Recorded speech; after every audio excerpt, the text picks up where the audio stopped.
हरे कृष्ण। ॐ अज्ञानतिमिरन्धस्य ज्ञानञ्जनाशलाकया चक्षुरुन्मिलितं येन तस्मै श्रीगुरुवे नमः। ॐ नमो भगवते वासुदेवाय। ॐ नमो भगवते वासुदेवाय। ॐ नमो भगवते वासुदेवाय। हरे कृष्ण। आप सभी का हार्दिक स्वागत है भगवद गीता प्रतिदिन सत्र में। और आज का श्लोक है हमारा अध्याय 9 श्लोका नंबर 20। अनन्यश्चिन्तयन्तो मां ये जनाः पर्युपासते तेषां नित्य अभियुक्तानां योगक्षेमं वहाम्यहम्। अनन्यश्चिन्तयन्तो मां। अनन्य का अर्थ है जिसका कोई भी और लक्ष्य नहीं हो। अन्य मतलब कोई और ना हो सिवाय एक के, तो वो क्या? चिंतयन्तो माम, मेरा चिंतन करना, मतलब मेरे चिंतन के अलावा जिसका और कोई लक्ष्य नहीं हो, वो अर्थ है अनन्यश्चिन्तयन्तो। माम माने मेरा। तो जो व्यक्ति बिना किसी और लक्ष्य के, बिना और किसी थॉट प्रोसेस के, जो हमेशा मुझे चिंतन करता है, मेरे बारे में सोचता है, ये जनाः पर्युपासते, ये माने उन जनाः व्यक्ति, उन जनों का या वो जन, पर्युपासते जो हमेशा मेरा चिंतन करते हुए, पर्युपासते माने पूजा करते हैं, मेरी पूजा करते हैं, तेषाम उनका, किनका? जो पहली लाइन में बताया है कि अनन्य भाव से, अनन्य भक्ति के भाव से मेरा चिंतन करते हैं और मेरी पूजा करते हैं। दो इम्पॉर्टेंट कैरेक्टरिस्टिक फीचर बताएं कि मेरा चिंतन करते हैं और मेरी पूजा करते हैं। तेषाम उनका फिर क्या करता हूँ मैं? नित्य अभियुक्तानाम। नित्य माने सदा, हमेशा, और अभियुक्ता नाम जो भक्ति में लगे हुए हैं उनका। तो ये उसी से रिलेटेड है, पहली लाइन से रिलेटेड है तीसरा कैरेक्टरिस्टिक फीचर। पहला था अनन्यश्चिन्तयन्तो माम, जो बिना किसी और लक्ष्य के सिर्फ और सिर्फ मेरा चिंतन करते हैं। दूसरा लक्षण है मेरी पूजा करते हैं। और तीसरा नित्य अभियुक्ता नाम, जो हमेशा ही मेरी भक्ति में लीन रहते हैं। तो ये जो तीन काम करते हैं, तेषाम उन व्यक्तियों का क्या करता हूँ मैं? योग क्षेम वहाम्यहम्। उनका मैं योग मतलब जो आवश्यकताएं होती हैं उनको मैं पूरा करता हूँ, और क्षेम मतलब उनको जिस चीज़ की कमी है या उनको यदि सुरक्षा की आवश्यकता है तो मैं उनको सुरक्षा प्रदान करता हूँ। वहाँ में हम मतलब मैं उनकी आवश्यकताओं का और उनकी सुरक्षा का मैं वहन करता हूँ। स्वयं अहम माने मैं, भगवान कह रहे हैं, ये भक्त के लिए अर्जुन को बता रहे हैं कि जो भक्त हमेशा मेरा चिंतन करता है, मेरा पर्युपासित, मेरी पूजा में लगा रहता है और भक्ति में लीन रहता है, नित्य अभियुक्ता नाम, उनका मैं दो कार्य में करता हूँ और उनका मैं वहन करता हूँ। वो दो कार्य हैं योग और क्षेम। योग का अर्थ है उनके लिए जो भी आवश्यकता है उसको पूरी करता हूँ, और क्षेम का अर्थ है जो भी उनको सुरक्षा की आवश्यकता है या उसको प्रोटेक्ट करने की आवश्यकता है तो उनको मैं प्रोटेक्शन प्रदान करता हूँ। This is the understanding of shloka. अभी इसमें देखते हैं परपट में श्रील प्रभुपाद ने क्या कहा है। जो एक क्षण भी कृष्ण भावनामृत के बिना नहीं रह सकता, वह 24 घंटे कृष्ण का चिंतन करता है और श्रवण, कीर्तन, स्मरण, पाद सेवन, वंदन, अर्चन, दास्य, सख्य और आत्मनिवेदन, इन 9 के द्वारा भगवान के चरण कमलों की सेवा में रत रहता है। ऐसे कार्य शुभ होते हैं और आध्यात्मिक शक्ति से पूर्ण होते हैं, जिससे भक्त को आत्म साक्षात्कार होता है और उसकी यही एकमात्र कामना रहती है कि वह भगवान का सानिध्य प्राप्त करे। ऐसा भक्त निश्चित रूप से बिना किसी कठिनाई के भगवान के पास पहुंचता है और यह योग कहलाता है। योग का अर्थ होता है जुड़ना। ऐसा भक्त भगवत कृपा से इस संसार में पुनः नहीं आता। और क्षेम का अर्थ है भगवान द्वारा कृपा में संरक्षण। भगवान योग द्वारा पूर्णतया कृष्ण भावना भावित होने में सहायक बनते हैं और जब भक्त पूर्ण कृष्ण भावना भावित हो जाता है तो भगवान उसे दुखमय बद्ध जीवन में फिर से गिरने से उसकी रक्षा करते हैं। श्रील प्रभुपाद की जय। तो अभी उसको अच्छे से समझेंगे कि भगवान ने यहाँ पर क्या कहा है। और श्रील प्रभुपाद ने जो वर्णन किया है वो विभिन्न टीकाओं को लेके हमारे जो पूर्ववर्ती आचार्य हैं जैसे विश्वनाथ चक्रवर्ती ठाकुर, श्रीधर स्वामी, रामानुजाचार्य, बलदेव विद्याभूषण, उनके जो टिप्पणियाँ हैं उनके आधार पर श्रील प्रभुपाद ने ये तात्पर्य में वर्णन किया है, जिसमें बताया है कि जो भी व्यक्ति एक क्षण भी बिना कृष्ण भावनामृत के मतलब कृष्ण भावनामृत के बिना नहीं रह सकता, यानी बिना कृष्ण भक्ति के नहीं रह सकता, 24 घंटे भगवान का चिंतन करता है और 9 प्रोसेस के द्वारा जो भक्ति की विधियां हैं, 9 विधियां, 9 डिवोशनल सर्विसेज कही जाती हैं, तो उन 9 भक्ति की विधियों के द्वारा जब वो भगवान के चरण कमलों की सेवा में रत रहता है तो ऐसे व्यक्ति का भगवान स्वयं जो भी उसकी आवश्यकताएं होती हैं वो पूरा करते हैं और जहाँ पर उसको सुरक्षा की आवश्यकता होती है तो वहाँ सुरक्षा प्रदान करते हैं। तो इसी लाइन को अच्छे से समझते हैं कि कैसे 24 घंटे भगवान कृष्ण का चिंतन किया जा सकता है। तो जैसे कि हम सभी को ज्ञात है, प्रहलाद महाराज ने ये भक्ति की 9 विधियां अपने पिता हिरण्यकश्यप को बताई थी। जब उन्होंने पूछा था कि क्या तुम करते हो, क्या सीखे हो, तब जब प्रहलाद से पूछा गया तो प्रहलाद महाराज ने बताया, मैंने अपने गुरु अमर्क और षंड इन दोनों से सीखा है। क्या सीखा है?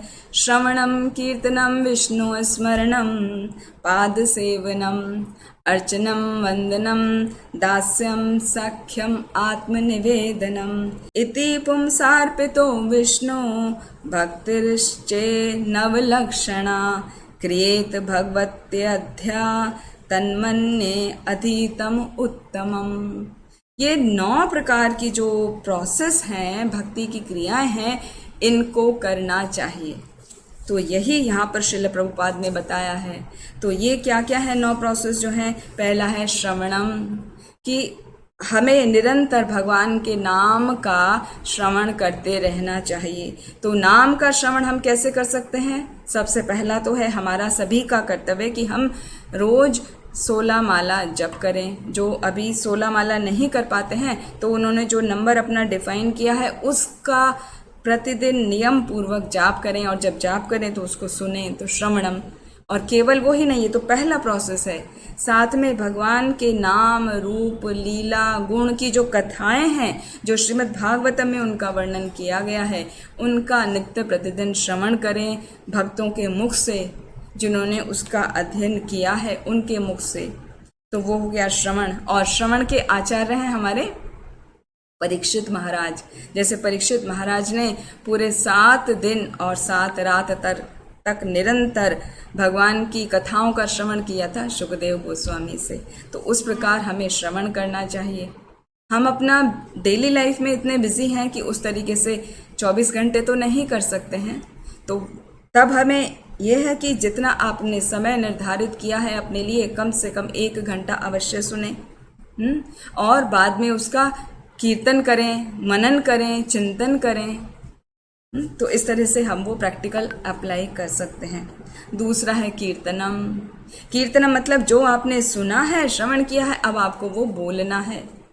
हाँ, भगवान के नाम का गान जब आप अकेले कर रहे हैं तो वो कीर्तन हुआ, और जब सबके साथ में मिलके कर रहे हैं तो वो संकीर्तन हुआ। तो भगवान के नाम का ही जब करना है, भगवान की कथाओं का बोलना, वो भी कीर्तन कहलाता है।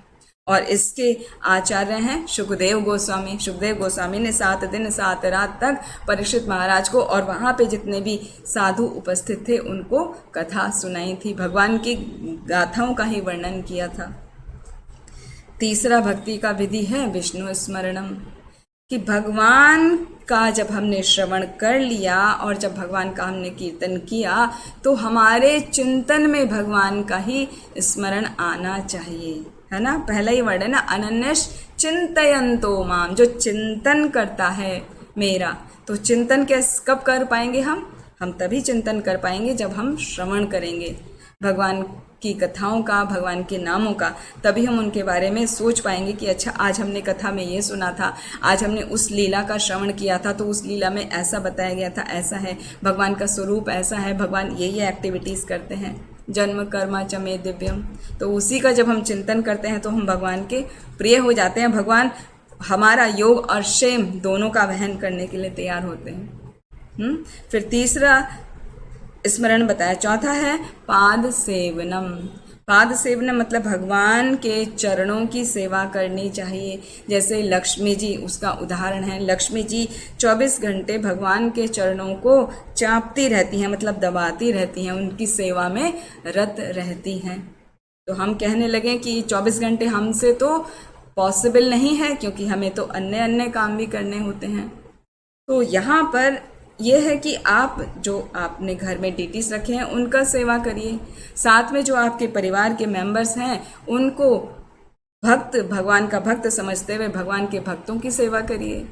हाँ, उनका फिजिकल सेवा करिए, तो वो भी पाद सेवनम में काउंट होता है। और साथ ही जब हम मंदिर में दर्शन के लिए जाते हैं, मंदिर में सेवा के लिए जाते हैं, या किसी भक्त की, शुद्ध भक्त की सेवा करने के लिए जाते हैं, तो वो भी पाद सेवनम में आ जाता है, उसके अंतर्गत आ जाता है। तो इस तरह हम पाद सेवनम भी प्रैक्टिकल रूप में डेली कर सकते हैं। फिर पांचवा है अर्चनम। अर्चनम का अर्थ है भगवान की पूजा करना। तो भगवान की पूजा किन्होंने किया, उसका एग्जाम्पल है पृथु महाराज। पृथु महाराज बेस्ट एग्जाम्पल है। श्रीमद् भागवतम में आता है कि किस प्रकार उन्होंने भगवान की पूजा की, बहुत ही भाव के साथ में और षोडश उपचार के साथ में। षोडश उपचार मतलब 16 विधि, 16 स्टेप्स होते हैं उनके अनुसार। तो पृथु महाराज उसका एग्जाम्पल है। फिर अर्चनम के बाद आता है वंदनम। वंदनम मतलब वंदना करना, प्रार्थना करना। तो वंदन का एग्जाम्पल है अक्रूर। अक्रूर जो भगवान के रिश्ते में चाचा लगते हैं, जब वो उनको लेकर जा रहे थे तो रास्ते में जब उन्होंने यमुना में स्नान किया तो क्या देख रहे हैं वो, कृष्ण बलराम को अपने रथ पर भी देख रहे हैं और कृष्ण बलराम को यमुना में भी देख रहे हैं।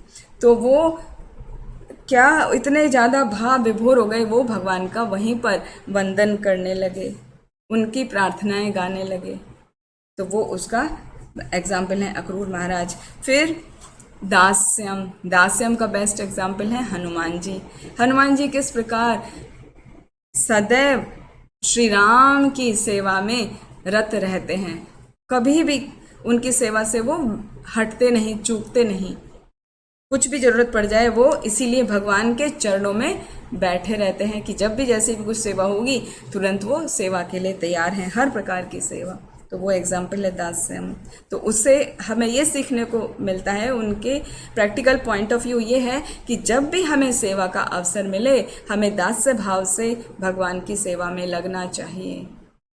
हाँ, कि कुछ भी अवसर है, किसी वैष्णव को आपकी ज़रूरत है, जैसे कल प्रभु जी ने क्लास में बहुत अच्छा बताया था कि सेवा भाव क्या है। वो सेवा भाव दास्य भाव के द्वारा किया जाता है। तो दास्य भाव जब होता है कि हम भगवान के क्या हैं, दास हैं, और भगवान हमारे स्वामी हैं, तो हमें स्वामी की सेवा करनी चाहिए, भगवान की सेवा करनी है। और भगवान की सेवा में जो लगे हुए हैं उनकी सेवा, वो हो जाता है दासानुदास।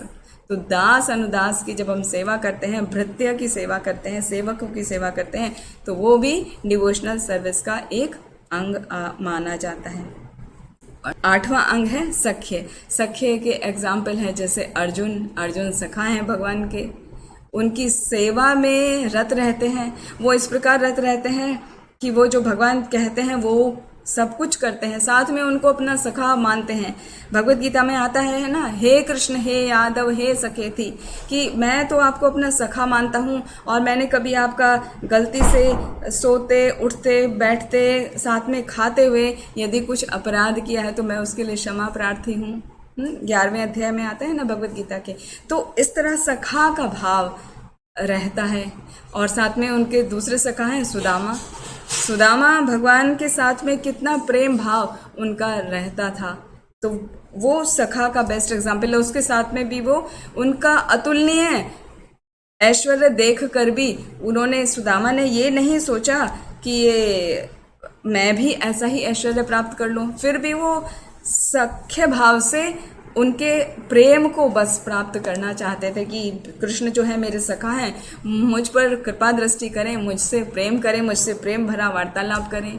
उन्होंने तो अपने सखा से कुछ चाहा भी नहीं, कुछ मांगा भी नहीं। भगवान ने अपने मित्र का सेवा, मित्र को सब कुछ प्रदान कर दिया ना, योग क्षेम वहाँ में हम।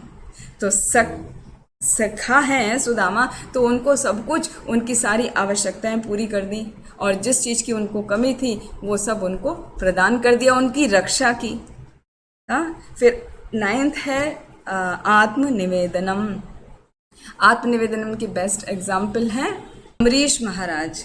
अम्बरीश महाराज और बलि महाराज। बलि महाराज की कथा में जब हम देखते हैं कि उन्होंने भगवान वामन को 3 पग भूमि देने का वचन दिया था, तो एक पग में तो भगवान ने पूरा धरती और आकाश नाप लिया और अपने हाथों से 10 दिशाओं को कवर कर लिया। फिर दूसरा पग में बाकी जो लोक थे वो सब नाप लिए और तीसरा लोक कुछ नहीं बचा, तो उन्होंने अपने आप को समर्पित कर दिया। आत्मनिवेदन मतलब स्वयं को ऑफर कर दिया। तो बलि महाराज एक बेस्ट एग्जाम्पल है। और साथ में हम देखते हैं अम्बरीश महाराज का। अम्बरीश महाराज ने किस प्रकार आत्मनिवेदन किया, उनका बहुत सुंदर श्लोका में वर्णन किया जाता है। सेवई मनः कृष्णा पदारविन्दयोः पंचांसि वैकुंठ गुणानुवर्णने करो हरे मंदिर मार्जनादिषु श्रुति चकार अच्युत सत्कथोदय। किस प्रकार उन्होंने आत्मनिवेदन किया। अच्छे, ये 3 श्लोका हैं कंटिन्यूस, तो थोड़ा थोड़ा बताते हैं कि भगवान के चरणों की सेवा करने के लिए सबसे पहले उन्होंने क्या किया, अपनी वाणी को भगवान के गुण आदि का वर्णन करने में लगा दिया। फिर करो हरे मंदिर मार्जनादिषु, अपने हाथों को भगवान के मंदिर का मार्जन करने में उपयुक्त किया और भगवान की ड्रेसिंग करने में उपयुक्त किया। फिर श्रुति चकार अच्युत सत्कथोदय, अपने कानों का उपयोग किया भगवान की कथाओं का श्रवण करने के लिए। मुकुंद लिंग आलय दर्शने दृशो, और जो भगवान के अर्चा विग्रह हैं उनका उपयोग अपनी आँखों से दर्शन लेने में किया, मतलब आइज का प्रयोग किया भगवान के अर्चा विग्रह का दर्शन लेने के लिए, उनके मंदिरों का दर्शन करने के लिए। तद भृत्य गात्र स्पर्शे अंग संगमम, और जो अंग है मतलब त्वचा है, त्वचा का उपयोग किया भक्तों के शरीर का स्पर्श करने में, मतलब उनका चरण धूलि लेने में, उनका शारीरिक सेवा करने में, जैसे कोई बीमार हो जाता है तो उनका सेवा करने में। तो इस तरह से शारीरिक सेवा से उनका किया। फिर घ्राणम च तदपाद सरोज सौरभे श्रीमत्तुलस्या रसनाम तदर्पिते, और घ्राणम मतलब नाक का उपयोग किया सरोज सौरभे, जो सरोज मतलब पुष्प जो भगवान के चरणों पे ऑफर हैं, पुष्प और तुलसी, उनको सूंघने में। श्रीमत तुलस्या रसनाम तदर्पिते, तो भगवान के चरणों में जो तुलसी और फूल ऑफर हैं उनको सूंघने में उपयोग किया। और जो जीभ है रसनाम, रसना का प्रयोग किया भगवान को ऑफर्ड प्रसाद को पाने में। फिर पादो हरे क्षेत्र पदानुसर्पणे, पैरों का उपयोग किया भगवान के मंदिर जाने के लिए, तीर्थ स्थलों का दर्शन करने के लिए। भगवान के जहाँ जहाँ पर भी मंदिर हैं और उनका दर्शन पाने के लिए या तीर्थ स्थलों का दर्शन करने के लिए। शिरो ऋषिकेश पदाभिवंदने, और सिर का उपयोग किया भगवान के चरण कमलों में झुकाने के लिए, भगवान का आशीर्वाद प्राप्त करने के लिए। कामम च दासे न तु काम काम्यया, इस तरह उन्होंने 24 घंटे अपने मन को लगा के रखा, अपने सभी इंद्रियों को लगा के रखा भगवान की सेवा में। यथोत्तम श्लोक जन आश्रय रति, इस प्रकार वो 24 घंटे भगवान उत्तम श्लोक की सेवा में अपने आप को लगाकर रखा। तो ये सब वर्णन आ रहा है किसके लिए? मात्र एक शब्द के लिए, अनन्यश्चिन्तयन्तो माम। पर्युपासते भी इसमें कवर हो गया है, पूजा करते हैं। तो जो अनन्य भाव से, मतलब उनका कोई और भाव नहीं है, उनका मात्र एक ही भाव है कि हम कैसे भगवान को प्रसन्न करें, कैसे भगवान की सेवा करें, कैसे भगवान के जो भक्त हैं, जो भगवान की सेवा में लगे हैं, उनकी हम सेवा कैसे करें। तो अनन्यश्चिन्तयन्तो माम ये जना पर्युपासते, जो मेरा चिंतन लगातार करते हैं और मेरी पूजा करते हैं। और साथ में तीसरा शब्द बताया था, नित्य अभियुक्ता नाम, वो हमेशा मेरी भक्ति में लीन रहते हैं, मेरा ही चिंतन करते हैं तो मेरे ही भक्ति में ही लगे रहते हैं। जैसे कि उसमें आता है, मन मनाभव मद भक्तो मद्याजी माम नमस्कुरु मामे विश्वसी सत्यम ते प्रतिजाने प्रेयसी में, तो भगवत गीता 18 चैप्टर में आता है। तो मतलब हर तरीके से अपने वाणी से, मन से, कर्म से, इन सभी इंद्रियों से भगवान का चिंतन और भगवान की सेवा में जो व्यक्ति लगा रहता है, योग क्षेम, योग मैं उसको प्रदान करता हूँ। हाँ, योग माने जुड़ना, तो वो जब मेरे से जुड़ा है तो मैं उसको भी प्रदान करता हूँ जो भी उसकी आवश्यकता होती है। और क्षेम, उसकी रक्षा करता हूँ, सुरक्षा करता हूँ जो उसके पास है, वहाँ में हम इस तरह मैं उसके योग और क्षेम को कैरी करता हूँ।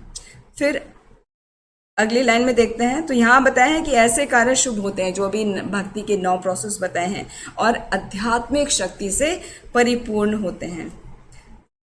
तो एक भक्त की कामना तो ये होती है कि कैसे भगवान के सानिध्य प्राप्त करें, मतलब कैसे भगवान की सेवा में लगे। सानिध्य का मतलब ये नहीं है कि भगवान के पास ऐसे चिपक के खड़े हो जाना है, फोटो खिंचाना है भगवान के विग्रह के पास से, या भगवान के विग्रह के सामने कुछ जैसे भक्त लोग करते हैं, नए जब होते हैं वो तब करते हैं, बाद में जब समझ आ जाती है फिर ऐसा नहीं करते। तो नए लोग क्या करते हैं, भगवान के विग्रह के सामने खड़े होकर ऐसे सेल्फी लेते हैं, हम भगवान के साथ खड़े हैं है ना। तो वो वाला सानिध्य की बात नहीं कही गई है यहाँ पर। ये सानिध्य का मतलब है भगवान की सेवा में लगते हैं, उनके निकट जाते हैं उनकी सेवा करने के लिए। तो भक्त की ये एकमात्र कामना होती है कि उनका सानिध्य करे, उनकी सेवा करे। तो ऐसे भक्त को निश्चित रूप से भगवान बिना किसी कठिनाई के उनकी रक्षा करते हैं, उनको अपना मानते हैं। और ऐसे भक्त को कभी भी इस धरा धाम पे वापस नहीं आना पड़ता। उसको भगवान उसकी सब आवश्यकता पूरी करते हैं तो उसको फिर अपने साथ ले जाते हैं जब उसका समय पूरा हो जाता है।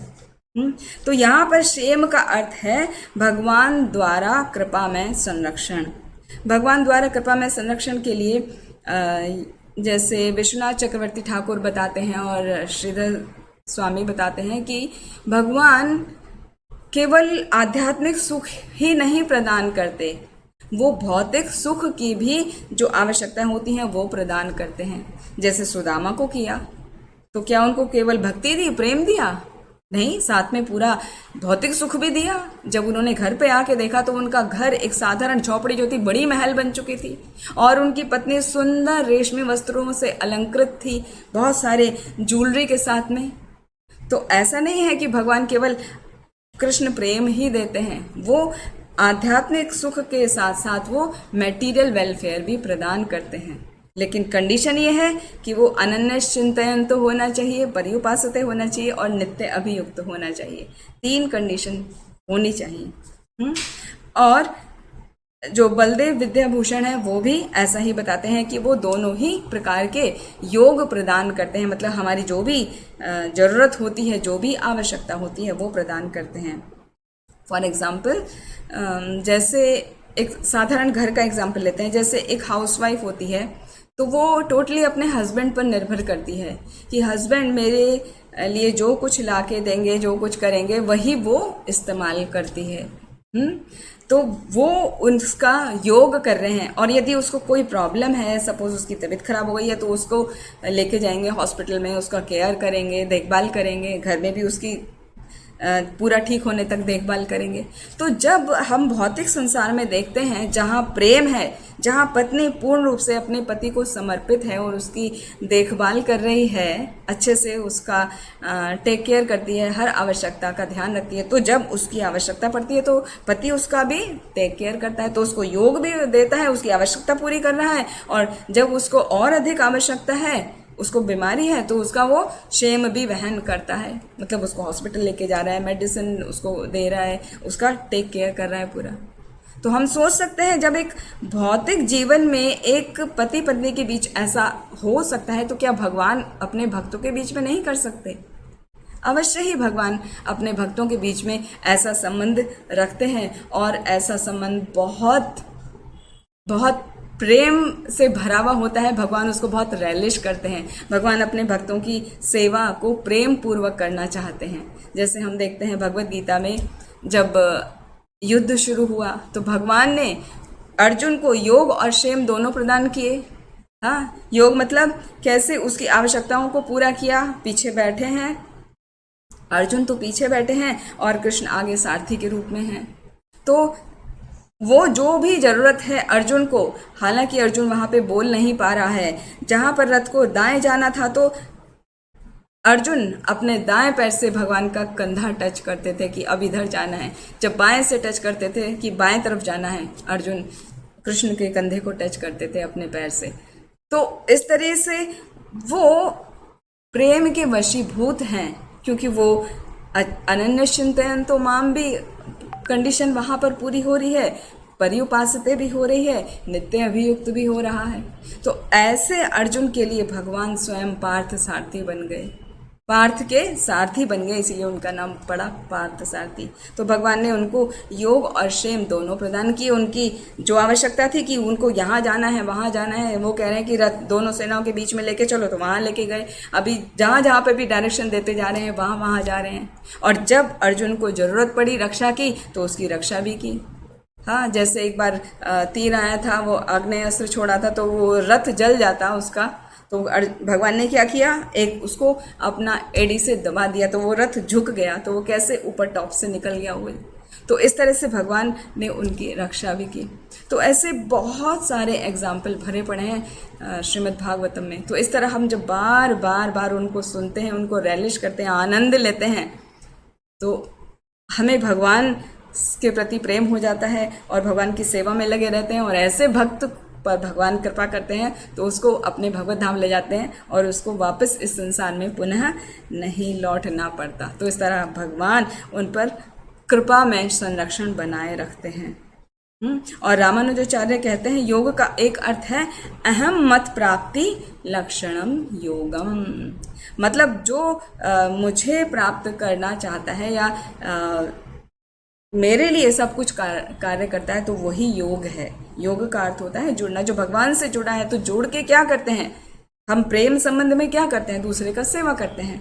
तो जो ऐसा करता है वही भगवान उसके साथ में फिर उसकी आवश्यकताओं को पूरा करते हैं। और दूसरा जो वर्ड है क्षेमम, क्षेमम में भी हम और एग्जाम्पल देख सकते हैं।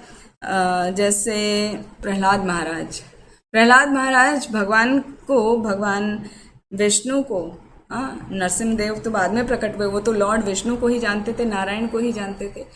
तो उनके प्रति कितने आसक्त थे। उनके पिता हिरण्यकशिपु ने उनको कितना कष्ट दिया, क्या कुछ कष्ट नहीं दिया, हम तो वो इमेजिन भी नहीं कर सकते। कभी उनको पहाड़ से नीचे फेंका गया, कभी उनको उबलते तेल में डाला गया, कभी उनको सांपों से कटवाया गया, कभी उनको हाथी के पैर के नीचे कुचलवाया गया, और क्या कुछ नहीं हुआ। भालों से प्रहार किया गया, छोटा सा बच्चा 5 साल का, और इतने तीक्ष्ण भाले, लेकिन कभी भी उनको कुछ नहीं हुआ। तो वहाँ पे भगवान ने उनका क्षेमम किया, उनकी सुरक्षा उनको प्रदान की। क्यों? क्योंकि वो भगवान के भक्त हैं, शुद्ध भक्त हैं, पूर्ण रूप से समर्पित हैं। भगवान का वो दर्शन हर जगह कर पा रहे हैं। एक एग्जाम्पल आता है जैसे गजेंद्र ने अपने आप को पूरा समर्पित कर दिया। वो 10,000 वर्ष तक वो युद्ध चलता रहा गजेंद्र का घड़ियाल के साथ में। और वो अपना पैर जब नहीं छुड़ा पाया, उसने बहुत कोशिश की, उसके परिवार वाले भी उसे छोड़ के चले गए। जब उसको लगा कि मेरी शक्ति पूरी खत्म हो गई है, क्योंकि वो तो थल का प्राणी है गजेंद्र, और जो घड़ियाल है वो तो पानी का, जल का प्राणी है, तो वो जल में रहने की वजह से उसको अपनी शक्ति जल से मिल रही थी, साथ में वो उसका ब्लड भी मिल रहा था उसको पीने को, क्रोकोडाइल को, तो वो शक्तिमान बना रहा। लेकिन गजेंद्र को क्या हुआ, उसकी शक्ति क्षीण होती चली गई। तो अंत में क्या किया उसने, गजेंद्र ने वहीं जब भगवान को पुकारा और भगवान को देखा आकाश में, तो तुरंत एक फूल तोड़कर सरोवर में, उसी सरोवर से जो कमल का फूल खिला था, वो भगवान को ऑफर कर दिया। एवं गजेंद्रम उपवर्णित निर्विशेषम, पूरा श्लोक ऐसे आता है। तो भगवान को ऑफर कर दिया, तो भगवान ने क्या किया, उसका तुरंत रक्षा किया। लास्ट वाला श्लोक आता है कि किस प्रकार भगवान ने तुरंत आकर सबसे पहले घड़ियाल की गर्दन को काट दिया। हाँ, पहले उसको रिलीज किया, फिर गजेंद्र को मुक्त किया। तो यहाँ पर एक प्रश्न आता है, ऐसे मन में उठता है भक्तों के, सभी के ज़्यादातर आता है कि प्रार्थना तो करी गजेंद्र ने और भगवान ने उद्धार कर दिया पहले घड़ियाल का, क्यों? उसके पीछे रीज़न ये है कि उसने एक भक्त जो भगवान को समर्पित है, उसका चरण पकड़ के रखा, चरण को छोड़ा नहीं। तो जब भक्त ने चरण को पकड़ के रखा, तो भगवान ने सबसे पहले उसका उद्धार कर दिया, फिर बाद में गजेंद्र को बचाया। हालांकि दोनों साइमल्टेनियसली हुए हैं, लेकिन फिर भी पहले तो उसकी गर्दन कटी, फिर गजेंद्र बचा ना। तो इस प्रकार भगवान रक्षा करते हैं, क्षेम करते हैं। एक और एग्जाम्पल देख सकते हैं, जैसे हम द्रौपदी ने जब दोनों हाथ उठाकर गोविंद पुकारा, तो तुरंत भगवान वस्त्र अवतार के रूप में वहाँ प्रकट हो गए और उसकी रक्षा की। इतने बहुत एग्जाम्पल हैं, लेकिन साथ में ये भी देखने का है कि यदि कोई शुद्ध भक्त नहीं है और भगवान को पुकार रहा है, तो भगवान उसकी फिर रक्षा नहीं करते। ये 3 कंडीशन पूरा होना आवश्यक है। अनन्यश्चिन्तयन्तो माम, मेरी बिना किसी और भाव के, मतलब अनन्य भाव से मेरी पूजा करे, चिंतन करे, पहला पूजा करे और मेरी ही भक्ति में लीन रहे। तो जो ये नहीं करता और सिर्फ प्रेयर करता है कि भगवान मेरी रक्षा करो, मुझे बचा लो, तो भगवान उसकी रक्षा नहीं करते हैं, उसको उसके कार्यों पे, उसके कर्मों पे छोड़ देते हैं। उसके एग्जाम्पल जैसे हम रावण का देखते हैं। रावण ने भगवान शिव को प्रसन्न किया और शिव जी ने उसको बचाया नहीं। जब वो सीता जी का हरण करके ले गया और जब युद्ध हो रहा था श्री राम के साथ में, तो रावण ने प्रार्थना की थी शिव जी से कि मुझे बचाओ, और वहाँ पे बाकी लोगों ने भी कहा था कि आपका भक्त है, उसको रक्षा करो। तो शिव जी ने मना कर दिया था कि नहीं, मैं इसकी रक्षा नहीं करूँगा, क्योंकि ये भगवान के प्रति अपराध कर रहा है। भगवान जो पूर्ण पुरुषोत्तम है, उनकी पत्नी को वो लेके गया, उसने तो महान अपराध किया है, मैं उसकी रक्षा नहीं करूँगा। तो यदि यहाँ से हमें सीखने को मिलता है कि यदि कोई गलत कार्य के लिए भगवान को समर्पित होता है, तो ऐसा नहीं है कि हम कुछ भी चाहें और भगवान हमारी योग भी कर देंगे और क्षेम भी कर देंगे। वो हमें खुद को चेक करना है कि आप कर क्या रहे हैं।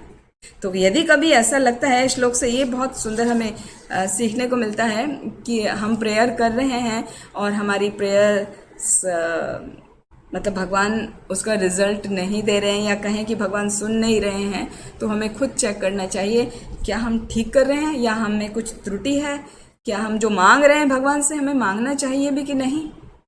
क्योंकि कई बार ऐसा लगता है कि हम जो मांगेंगे, बहुत भक्तों का रियलाइजेशन होता है कि भगवान से हमारा तो अच्छा रिलेशन बन गया है, क्योंकि हम इतने वर्षों से भगवान की सेवा करते हैं, तो हम जो भी मांगते हैं भगवान से मिल जाता है।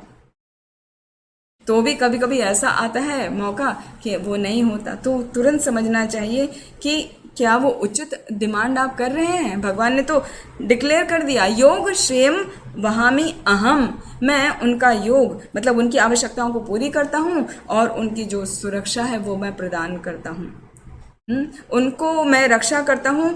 वास्तव में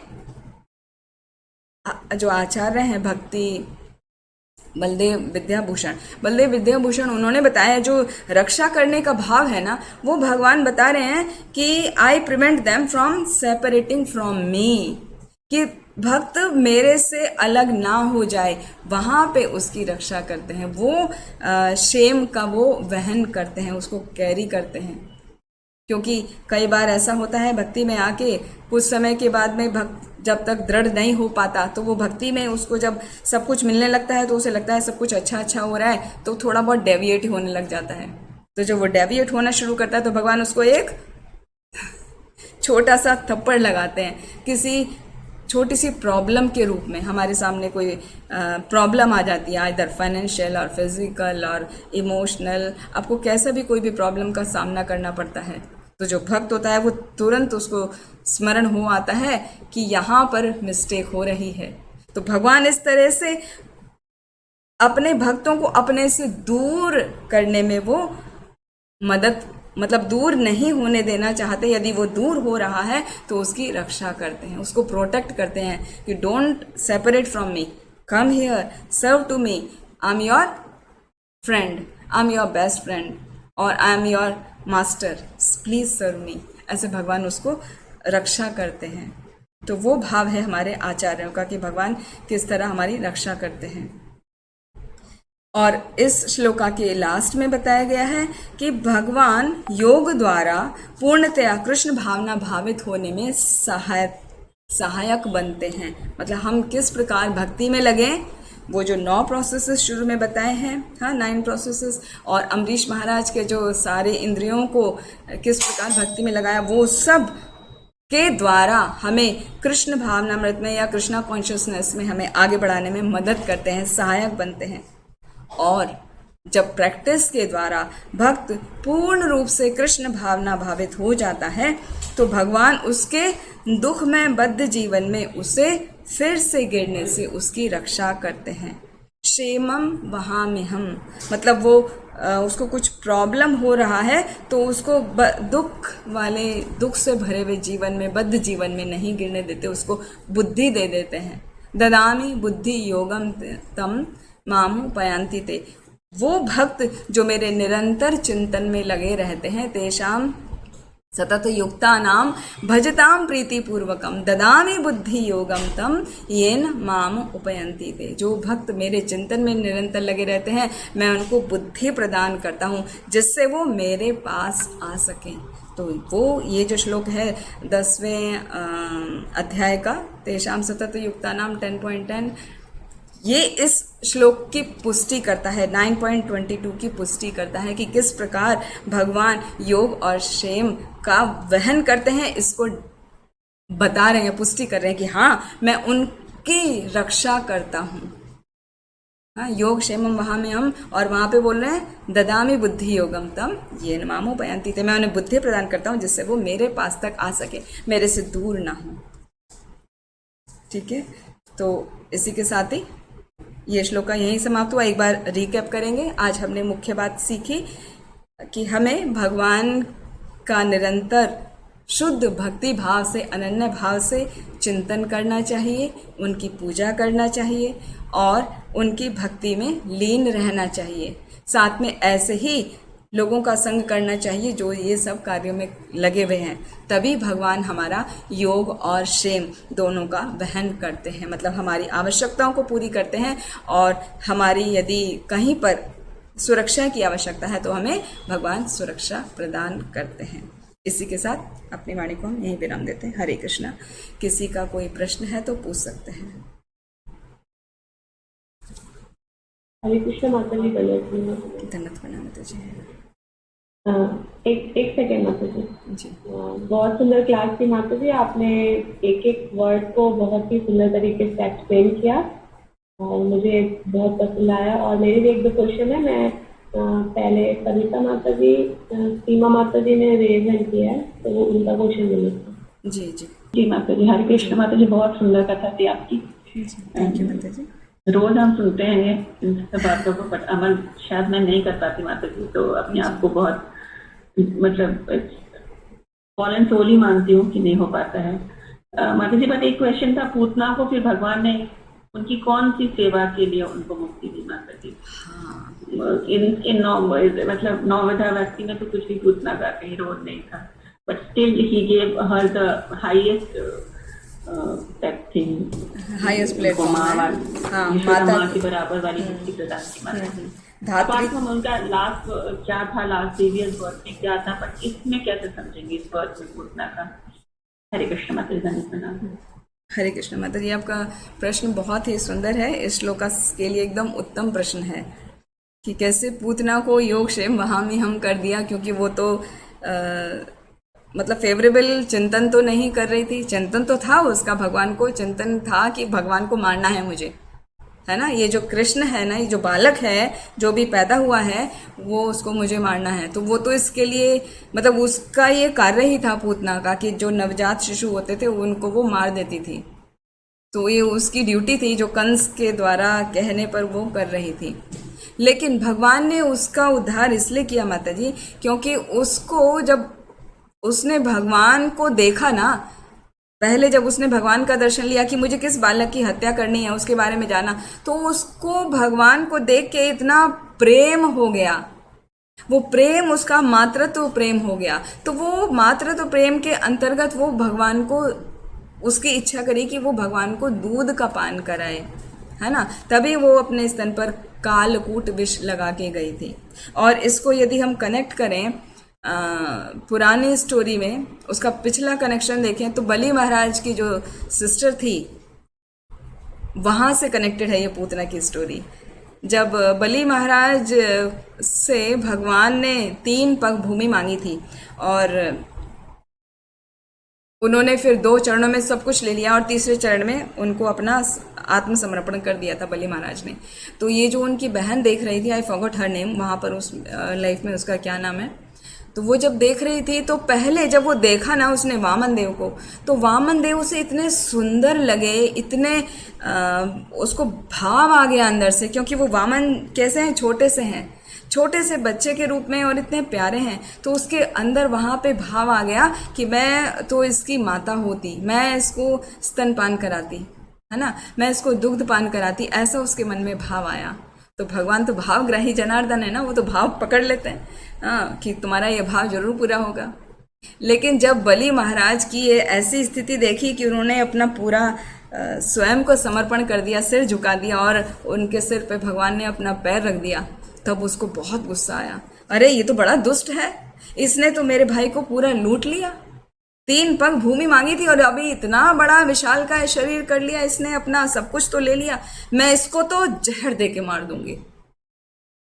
तो वहां पर आया उसके मन में। तो भगवान ने कहा तुम्हारा ये भाव भी एक्सेप्ट मैं करता हूँ, भावग्राही जनार्दन।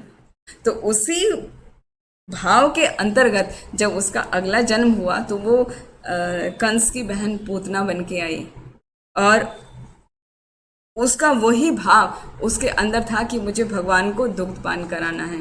लेकिन पीछे उसने वो भी लिया था ना कि मैं उसको तो जहर दे के मार देती, तो वो भाव उस भाव के साथ मिश्रित था। तो उसने क्या किया था, उसने कालकूट विष जो है, जो टच करते ही मर जाता है कोई भी, वो तो छोटा बालक है, भगवान है हालांकि, लेकिन छोटा बालक तो तुरंत मर जाएगा ना, तो इसीलिए उसने ऐसा किया। तो जब भगवान ने उसका स्तनपान किया तो उसको क्या, वो जो विष उसको तो सब किया ही, साथ में उसके प्राण भी हर लिए। लेकिन उसके बाद उसको क्या, धात्री मतलब माँ की पदवी उसको प्रदान की। क्योंकि उसके मन में मातृ भाव, जो वात्सल्य भाव होता है मातृ वाला, वो उसको पहले से आया था, उसके पिछले जन्म में आया था। तो वो उसकी वो वाली भाव को देख के भगवान ने उसको मातृत्व की पदवी प्रदान की। भगवान ने उसका बुरा चीज नहीं देखी, उसका बुरा भाव नहीं देखा, उसका अच्छा भाव एक्सेप्ट किया। तो यही कहा जाता है कि यदि हम भगवान के प्रति बहुत ही वत्सल भाव से या दास्य भाव से या प्रेम भाव से या सख्य भाव से, जिस भी भाव से हम भगवान की सेवा करते हैं, भगवान उसको एक्सेप्ट करते हैं। और यदि सेवा करते हुए हमसे कुछ त्रुटियां हो भी जाती हैं तो भगवान उस पर ध्यान नहीं देते। हमें डर लगता है कि अरे हमसे त्रुटि हो गई है तो क्या होगा, हमें इसका दंड मिलेगा। दंड मिलता है, लेकिन यदि आप पूरे समर्पण भाव से भगवान की सेवा कर रहे हैं तो फिर वो भगवान उसको काउंट ही नहीं करते, भगवान उसको इग्नोर कर देते हैं कि अच्छा तुमसे कुछ गलती हुई, कोई बात नहीं। जैसे हमारे घर में छोटे बच्चे होते हैं, माँ का बच्चों के प्रति बहुत प्रेम होता है, ठीक है, वो बच्चा बहुत प्रेम भाव से उनका सब माँ से पिताजी से वार्तालाप करता है, उनकी बात पूरी करता है। वो कहते हैं चलो ये करके दिखाओ, वो तुरंत करेगा, ये करो वो करो, वो उनकी सारी बात पूरी करेगा। सपोज उससे कुछ मिस्टेक हो गया, उसके हाथ से कांच का ग्लास गिर गया, टूट गया, तो वो क्या उसको डांटेंगे, मारेंगे, या उसको कहेंगे कि तुम्हें ही को करना पड़ेगा उसको क्लीन? नहीं, क्या करेंगे, उसको प्रेम पूर्वक उठा लेंगे, बेटा तुमको कहीं लग ना जाए, तुम पहले इधर आ जाओ सेफली, और फिर वो माँ उसको खुद क्लीन कर देगी। मेड का भी वेट नहीं करेगी कि मेड को आएंगे बुलाएंगे, वो खुद ही कर देगी। तो इसी प्रकार भगवान के प्रति जो भक्त वत्सल पूर्वक उनकी सेवा में लगा रहता है ना, वो भगवान उसको एक्सेप्ट करते हैं, और उसकी कोई छोटी छोटी मिस्टेक होती है तो उसको इग्नोर कर देते हैं, है ना। जैसे अभी एग्जाम्पल दिया मैंने, तो प्रैक्टिकल लाइफ में हम मनुष्य लोग ऐसा कर सकते हो, तो भगवान है वो तो भक्त वत्सल है ना। उसमें आता है ना 9th कैंटो में, अहम भक्त पराधीनो ही अस्वतंत्रता एव द्वजः, कि भगवान बोलते हैं मैं तो भक्त के पराधीन हूँ, मैं स्वतंत्र नहीं हूँ, तो जो मेरी सेवा में लगा रहता है वो भक्त मुझे प्रिय है और मैं उनको प्रिय हूँ। तो इस प्रकार है माता जी। इसीलिए पूतना को उसका जो अच्छा भाव था, मातृत्व भाव जो था उसका, माता का जो वात्सल्य भाव था वो भगवान ने ग्रहण किया, इसीलिए उसको मातृत्व की पदवी प्रदान की, उसको पनिशमेंट नहीं दिया। ठीक है माता जी? जी माता जी, बहुत सुंदर, थैंक यू सो मच। हरे कृष्ण। हरे कृष्ण। शैवाली माता जी आप कुछ पूछ रहे थे ना, या सविता माता? जी जी माता जी। हाँ जी जी जी माता जी, मेरा छोटा सा क्वेश्चन है हाँ जी कि बोलिए। जैसे आपने कहा कि भगवान जो है शुद्ध भक्तों की रक्षा करते हैं, हाँ तो जी। माता जी इससे तो मेरा मोरल डाउन हो गया कि मैं तो ऐसे भक्तों की कैटेगरी में नहीं आई हूँ और मुझे भगवान की जरूरत तो है ही। तो जब मैं उनके लिए मतलब उनसे प्रार्थना करूंगी तो वो मेरी बात नहीं सुनेंगे, तो इसको मैं कैसे समझूं? बहुत बहुत सुंदर प्रश्न है माता जी आपका। ये सिंपल ऐसा है कि जब छोटा बच्चा होता है तो बच्चा ये सोचे कि अरे मुझे माँ कुछ खाने को देगी नहीं देगी मेरी रक्षा करेगी नहीं करेगी, तो वो डरता है। हाँ, तो ऐसा होता है क्या? माँ तो कितना मातृभाव से पूरा भरी हुई है ना, माँ तो क्या पिताजी भी पूरा पितृवत्सलता से भरे हुए हैं। कुछ बच्चे से गड़बड़ हो भी रही है तो भी उस पर ध्यान नहीं देंगे, वो तो अपने आप ही उस पर प्रेम बरसाते रहते हैं। तो जब हम प्राथमिक स्थिति में होते हैं, हम अभी शुद्ध भक्त नहीं बने हैं, तो भगवान की उस समय तो उन पर विशेष कृपा होती है, क्योंकि भक्त बनने वाले हैं ना। भक्त बनने आपने ये निश्चय तो कर लिया है कि मैं भगवान की कथाओं का श्रवण करूंगी, भगवान के सेवा में लगूंगी। भले ही अभी कर नहीं पा रहे हैं, लेकिन आपके मन में ऐसा दृढ़ निश्चय हो गया है, भले ही आप अभी भक्त नहीं बने हैं तो भी भगवान उसको कंसिडर करते हैं। और उनको योग, यहाँ पे योग होता है, श्रेम वाली स्थिति नहीं, योग वहाँ में हम उनकी सभी आवश्यकताओं को पूरी करते हैं। सबसे पहले उनकी जो आध्यात्मिक आवश्यकता है उनको पूरा करते हैं। जैसे आप कह रहे हैं कि अभी भक्त नहीं बने हैं, तो इसमें डरने का है, डरने का कुछ नहीं है। वो तो शुरू में भगवान बहुत ज़्यादा भक्त को अपनी तरफ लाते हैं। जैसे एग्जाम्पल से आपको समझाती हूँ। जब हम भक्ति में नए नए जुड़ते हैं ना माता जी, तो जब कीर्तन हो रहा होता है तो जितना आनंद नए भक्त लेते हैं ना, उतना आनंद पुराने भक्त नहीं ले पाते। नए भक्त को ऐसा लगता है कि जैसे डीटीज भी खुद डांस कर रहे हैं, या सब लोग कितना प्रसन्न हैं। ऐसा लगता है जैसे मंदिर का वातावरण मंदिर नहीं है, ऐसा लगता है हम तो सीधे गोलोक पहुंच गए। वहाँ पे सभी भक्त मिलके कितना सुंदर कीर्तन कर रहे हैं, कितना आनंद का अनुभव होता है, उन्हें रोमांच होता है। नए भक्तों को रोमांच हो जाता है, जबकि सीनियर भक्तों को रोमांच नहीं हो पाता, क्योंकि भगवान एक झलक दिखाते हैं फिर छिपा लेते हैं अपने आप को। तो ऐसा नहीं है कि नए हैं हम, तो भगवान तो ऐसी स्थिति में और ज़्यादा से ज़्यादा अपने आप को प्रकट करते हैं कि आओ, मैं तुम्हें सब कुछ प्रदान करूँगा, मैं ही तुम्हारी सभी आवश्यकताओं को पूरा करूँगा और कोई नहीं। तो उनको कहते हैं ना, ट्रेलर दिखाते रहते हैं भगवान टाइम टू टाइम। और कृष्ण प्रसाद पाके पहले कितना हम कृष्ण प्रसाद पाते हैं, या भगवत गीता पढ़ते हैं तो कितना बार प्रणाम करेंगे, भक्तों को प्रणाम करेंगे, जाते वक्त प्रणाम करेंगे, आते वक्त प्रणाम करेंगे, बाद में तो सब चलता है बस हरे कृष्णा ऐसे हो जाता है। तो क्यों वो भक्ति का भाव भगवान देते हैं, जिससे भगवान भी चाहते हैं ना कि भक्त उनकी तरफ आए। वो तो रुकावट बीच में इसलिए आ जाती है क्योंकि हमारे अंदर ईगो आ जाती है कि मैं भी अब पुराना भक्त हो गया हूँ ना। हाँ, तो वहाँ पे फिर रुकावट आती है। शुरुआत में कोई रुकावट नहीं, रास्ता एकदम क्लियर है, क्लीन है। आप बेधड़क आगे बढ़िए, भगवान की सेवा में लगिए, भगवान के नाम का जप करिए। ठीक है माता जी, डरने की आवश्यकता नहीं है, प्रसन्न जी रहिए। माता जी माता जी, बहुत अच्छे से आपने एक्सप्लेन किया, मुझे समझ आया। कोई और माता जी का क्वेश्चन है? माता जी हरे कृष्णा वंदन माता प्रणाम। जी। माता जी आपकी क्लास बहुत ही अच्छी रही और आपने बहुत अच्छे से एक एक विवरण दे के और हमें समझाया। मेरा प्रश्न ये था, जो आपने कहा कि जो अभक्त होते हैं या जो भगवान की पूजा अर्चना नहीं करते, उसे भगवान उसकी न रक्षा करते हैं न कुछ, जैसे आपने उसमें रावण का उदाहरण दिया। तो माता जी भगवान राम ने तो रावण का उद्धार तो किया ही ना। बिल्कुल। हरे कृष्णा माता जी। हाँ, वो जो माता जी मैंने एग्जाम्पल दिया, हाँ थैंक यू, आपका प्रश्न बहुत सुंदर है, रिलेटेड टू जो आज हमने श्लोका लिया उसी से है।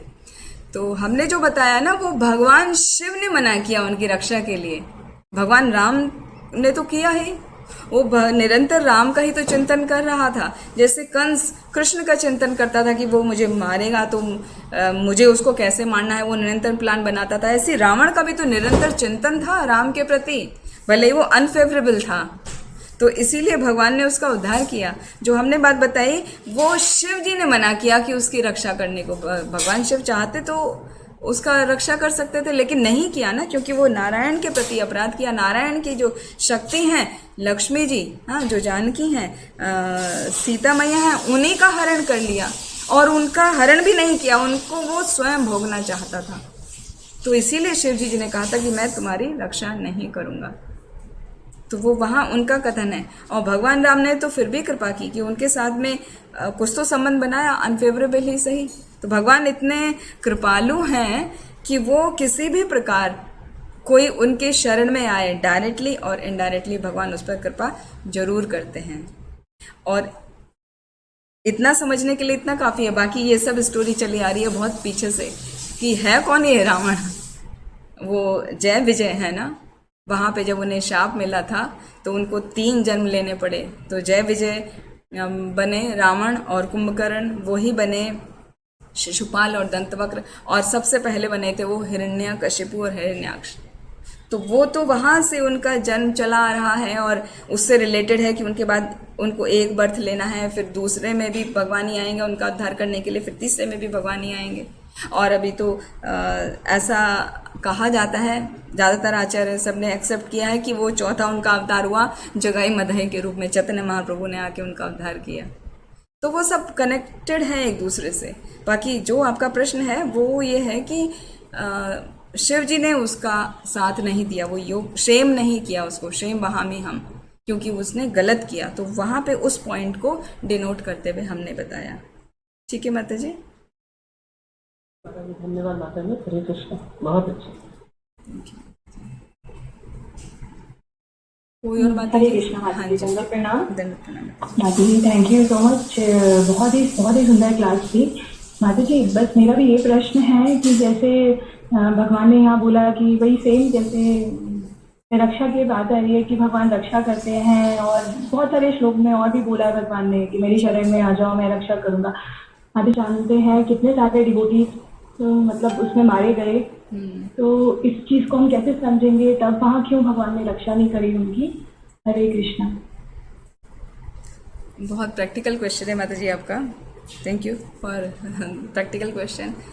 तो यहाँ पर माता जी आजकल सबसे पहली बात तो ये कहेंगे कि कलयुग है, तो कलयुग में भगवान स्वयं बार बार प्रकट नहीं होते हैं। वो अपने भक्तों को किसी न किसी रूप में प्रोटेक्ट करते हैं, मगर वो इनडायरेक्टली, वो खुद सामने नहीं आते हैं, क्योंकि ये कलयुग है। कलयुग में तो वो एक ही बार आएंगे ना, कलगी भगवान के रूप में। ऐसे ही था, लेकिन आप सही बोल रहे हो माता जी। हो सकता है कि वहाँ पे कलयुग का प्रभाव ज्यादा था, और जैसे मतलब कभी कभी ऐसा होता है कि माता जी वो गेहूं के साथ घुन भी फिर जाता है, तो कलयुग इतना ज्यादा है कि उसमें फिर वो डिवोटीज भी सफर कर रहे हैं चीजों को लेके, तो शायद ऐसा हो सकता है माता जी। जी जी थैंक यू माता जी। जी जी माता जी, ये जरूर कलयुग का ही ज़्यादा प्रभाव है। कहा जाता है कि हरिनाम संकीर्तन में इतनी शक्ति है, इतना पावर है। यदि हम हरिनाम संकीर्तन करते हैं, हरिनाम संकीर्तन यज्ञ करते हैं, तो सब चीज़ें अपने आप सेटल हो जाती हैं। मतलब दूसरे का जो चित्त है ना, वो ही बदल जाता है। दूसरा आएगा भी तो उसको लगेगा यार मैं कर क्या रहा हूँ, ये तो इतने पायस लोग हैं, मैं इनको क्यों मार रहा हूँ। तो उसके मन में अपने आप वो परिवर्तन आ जाता है। ऐसे भी कई एग्जाम्पल हमारे शास्त्रों में आते हैं, जैसे हरिदास ठाकुर का आया, वो चिंतामणि उनके पास आई थी उनको डिगाने के लिए, लेकिन वो खाली हरि नाम के प्रभाव से वो उसमें खुद में परिवर्तन आ गया, चिंतामणि वो शुद्ध भक्त बन गई। लेकिन यह है कि उतना शुद्धता भी तो होनी चाहिए ना माता जी, तभी तो वो प्रभाव करेगा। हम लोगों का चैंटिंग कैसा होता है, भगवान भी तो हमारी जो क्वालिटी है उतना ही देख के करते हैं ना, क्वांटिटी तो हम बहुत सारी कर लेते हैं, राइट। वी कैन डू मतलब thousands of chanting, thousands rounds of chanting, लेकिन उसका असर नहीं होता। जैसे आता है ना चैतन्य चरितमृत में आता है, बहु जन्म करे यदि नाम कीर्तन तबु तो ना पाए कृष्ण पदे प्रेम धन। यदि आप बहुत जन्मों तक भी हरि नाम का कीर्तन करते हैं तो भी हमको कृष्ण के चरणों में प्रेम की प्राप्ति नहीं होगी। तो उसके पीछे क्या बात है? उसके पीछे सिर्फ ये बताया गया है कि यदि हम ध्यान पूर्वक नहीं करते हैं, अनन्य भाव से नहीं करते हैं कि कुछ भी हो जाए कृष्ण ही हमारी रक्षा करेंगे, वो अनन्य भाव यदि नहीं है, हम अभी भी यदि अपनी रक्षा स्वयं करना चाहते हैं, जैसे द्रौपदी भी अपनी रक्षा स्वयं करना चाहती थी, जब तक उसने अपने आप को पूरा समर्पित नहीं कर दिया, दोनों हाथ उठा के कृष्णा को नहीं पुकारा, तब तक भगवान हेल्प के लिए नहीं आए। भगवान को स्वयं प्रकट होने के लिए, रक्षा करने के लिए उनका उतना प्योरिटी नहीं है। वो प्योरिटी होगी तभी तो भगवान आएंगे ना। भगवान तो अपने भक्तों पर कृपा करने के लिए हमेशा तैयार होते हैं, लेकिन हम क्या उसके काबिल हैं? जैसे एक मुझे और वृतांत याद आया आपकी इस बात से।